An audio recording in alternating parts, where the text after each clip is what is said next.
New this morning, we are learning the head of Florida's Environmental Protection Agency stepping down. In an email to state employee, Sean Hamilton said he was leaving to transition to the private sector after more than 3 years leading the Florida DEP. Comes 2 months after that controversial plan to develop golf courses, pickleball courts, and more at state parks in Florida abandoned after sparking some major opposition. And we saw that locally here because one of those parks was Jonathan Dickinson of Martin County. WPTV covered it extensively as many called and emailed elected leaders, protested against a proposal to build 3 golf courses there. Your voice is certainly heard. Yeah, Brianna, you've been following this story since the beginning. We ended up having a Let's Hear It specifically for that issue there in Stuart. So the momentum, where's it going now? You know, that's interesting because that was something I was very interested in. You know, the community was very involved, both protesting in person, posting online. So yeah, that's what I wanted to find out.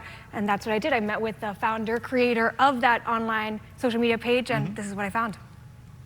It was top of mind for so many residents and the top story on so many of our newscasts. Good evening. Jonathan Dickinson State Park, as so many of you know so well. Members of the public keep flocking here to the park to voice concerns.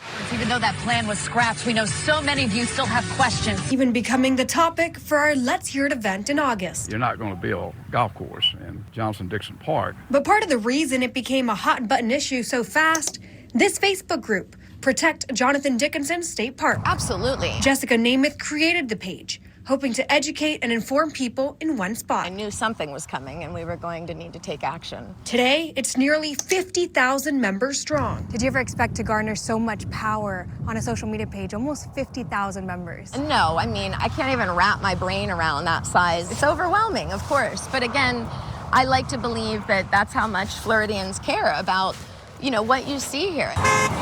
They cared and still do care. To this day, members are talking about protecting other parks across the state, like Lori Wilson Park in Cocoa Beach and Big Cypress National Preserve. And the public pressure is working. Just last month, a major step forward in land protection. Passes unanimously. Palm Beach County commissioners approved a new resolution to better protect more than 31,000 acres of county-owned natural areas. So what's next for the page now? Just continuing to make ourselves heard is what we're focusing on in the page right now. They rallied before, and they say they'll rally again.